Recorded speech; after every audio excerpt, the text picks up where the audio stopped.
A economia mundial vive a maior crise dos últimos 100 anos. Ela destruiu milhões de empregos e impede o crescimento da maioria dos países. Ao mesmo tempo, as fortunas de alguns poucos bilionários quadriplicou. Entenda por que a desigualdade social explodiu e os efeitos disso sobre a sua vida. Prepare-se.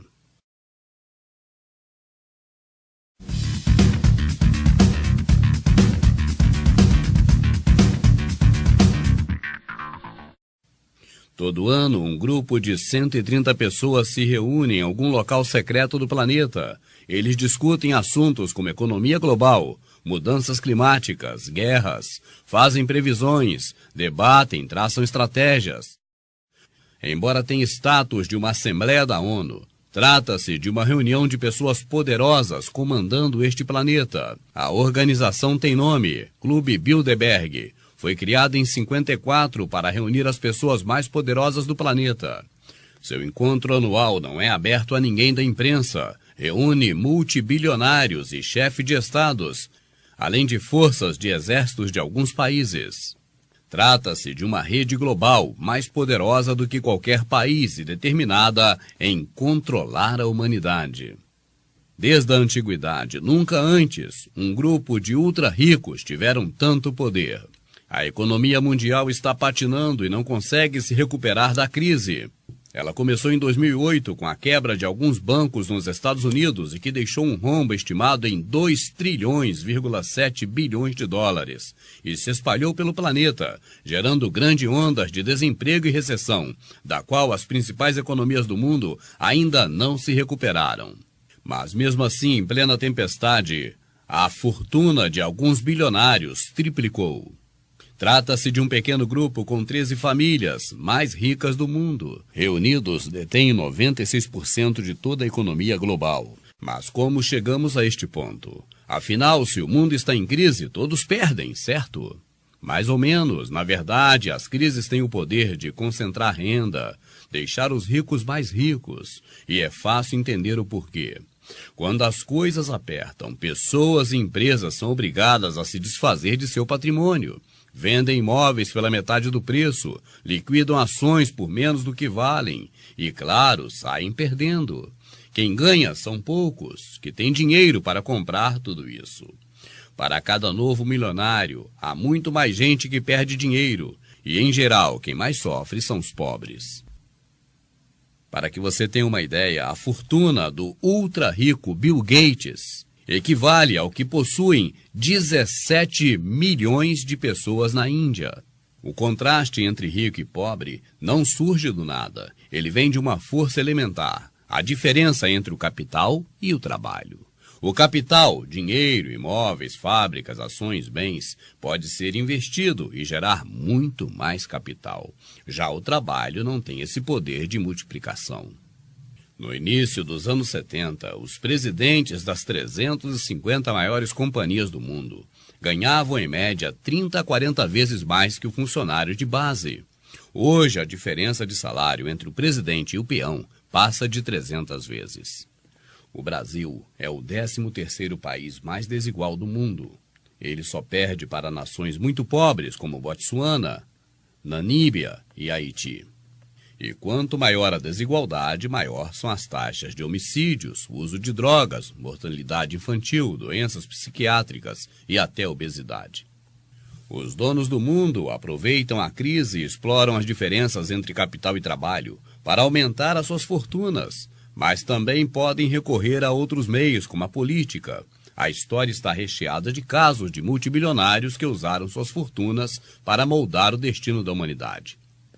No século XIX, por exemplo, o banqueiro Nathan Rothschild foi o grande instigador da derrota de Napoleão na Batalha de Waterloo. Ele comprou a maior parte dos títulos emitidos pelo exército inglês para financiar a guerra.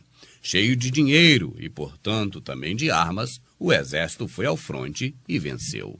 Rothschild foi a primeira pessoa na Inglaterra a tomar conhecimento da derrota de Napoleão. Sem avisar a ninguém, saiu vendendo seus títulos. Os outros investidores acharam que a Inglaterra tinha perdido a guerra. E também venderam os títulos que possuíam. Isso derrubou os preços deles. Rothschild aproveitou para recomprar tudo, pagando baratíssimo. No dia seguinte, quando o resto do país foi informado da derrota de Napoleão, o valor dos papéis disparou. E Rothschild multiplicou sua fortuna em 20 In den vezes. nächsten Tagen wird große Hosse in Konkursen sein. Biering ist tot. Und Thaler? Erledigt. Und wie viel haben wir jetzt? 11 Millionen netto. Mein Vaterloh. Hoje, a influência dessas ações na política é mais sutil, mas igualmente poderosa. Um bom exemplo é o Tea Party, que surgiu nos Estados Unidos em 2009. À primeira vista, como um movimento popular. De repente, milhares de americanos estavam nas ruas para protestar contra coisas que os incomodavam. Só que ninguém estava reclamando da falta de saúde ou educação, ou de 20 centavos a mais na passagem do ônibus. As reivindicações eram mais ao gosto de empresários e banqueiros, ou seja, redução de impostos, liberação nas emissões de CO2, o fim do sistema de saúde gratuito que Barack Obama tentava implantar nos Estados Unidos. Com inclinações tão ostensivas, era difícil que a máscara não caísse. Logo ficou-se sabendo que o movimento de invasão das ruas nos Estados Unidos tinha sido criado e financiado por George Soros e pelos irmãos Davis e Charles Koch, que estão entre as 10 pessoas mais ricas do planeta. Para que se tenha uma ideia, só este ano eles já compraram mais de 43.900 espaços publicitários nas TVs, nas rádios dos Estados Unidos para difundir mensagens políticas e apoiar determinados candidatos. Quando foram pegos em flagrante, patrocinando totalmente a ida das pessoas para as ruas, os irmãos Koch não se abalaram, admitiram tudo e disseram que seu objetivo era melhorar a qualidade de vida da sociedade. No Brasil, são notórios os casos de empresas ou de milionários que dão dinheiro para financiar partidos políticos. As mais notórias doadoras de dinheiro para bancar os seus políticos no Brasil são JBS, Bradesco, Itaú, OAS, Andrade Gutierrez, Odebrecht, UTC Engenharia, Queiroz Galvão, Vale e Ambev. Quem detém o poder econômico pode fazer as coisas correrem a seu favor, das formas mais incríveis e inimaginadas. Veja, por exemplo, o que fez George Soros, um dos homens mais ricos do planeta. Ele fez fortuna comprando e vendendo ações e títulos do mercado financeiro. Sua maior demonstração de poder foi a quebra do Banco da Inglaterra. O banco que foi fundado no século XVII é o equivalente inglês ao Banco Central Brasileiro. Ele controla a economia e a moeda. Em 1992, a Inglaterra tinha feito um pacto com outros países da Europa. Ela se comprometeu a manter a sua moeda, a libra esterlina, numa cotação igual ou superior a 12,77 marcos alemães. Nessa época, o euro ainda não existia. Se o valor caísse abaixo disso, o Banco da Inglaterra era obrigado a intervir. O objetivo era reduzir as oscilações econômicas na Europa, mas George Soros viu nisso uma grande oportunidade para lucrar. Sem chamar a atenção, ele foi pegando empréstimos e comprando libras esterlinas. Acumulou o equivalente a 10 bilhões de dólares. Aí, no dia 16 de setembro de 1992, vendeu todas, jogou tudo de uma vez no mercado. Como havia excesso de libras, a cotação delas despencou. Em pânico, o Banco da Inglaterra tentou aumentar os juros e comprar libras para defender a moeda. Mas Soros agora era mais forte. O governo inglês foi obrigado a baixar a cabeça e aceitar a desvalorização da libra. No dia seguinte, Soros recomprou. Ele pagou menos tudo o que tinha vendido e ganhou 1 bilhão de dólares da noite pro dia. O episódio ficou conhecido como Quarta-feira Negra. Mais tarde, tomou-se conhecimento de que a manobra feita através do banco inglês não era por acaso. George Soros havia antecipadamente feito indicação das pessoas que estavam comandando o Banco Central da Inglaterra. E assim, quem na verdade saiu perdendo foi apenas o povo inglês. Mas não foi o único caso do tipo. Esse jogo, em que grandes investidores forçam os países a desvalorizar suas moedas, começou na Tailândia, se espalhou por vários países da Ásia e chegou à Rússia e veio parar no Brasil. Em 1999, depois de sofrer um ataque similar, o Banco Central foi obrigado a abandonar o sistema de bandas cambiais, que estipulava uma variação máxima para a cotação do real. E aí está outro problema da superconcentração de renda na mão de poucas pessoas poderosas. Ela permite que mega investidores como Soros tenham força para mexer com a moeda de um país inteiro. Hoje estima-se que haja mais de 600 trilhões aplicados no mercado financeiro, 10 vezes mais do que na chamada economia real. O dinheiro que fica dentro do mercado e não é investido em empresas e projetos só serve para fabricar mais dinheiro, não movimenta a economia. Não contribui para a inovação, a capacidade empresarial, a criação de empregos, não contribui para nada. Os megas bilionários que comandam este planeta não precisam necessariamente exercer seu poder apenas na política ou no mercado financeiro. Eles podem também influenciar sobre coisas que você compra. Os produtos e serviços são fornecidos por um número cada vez menor de empresas, porque elas estão se juntando umas às outras.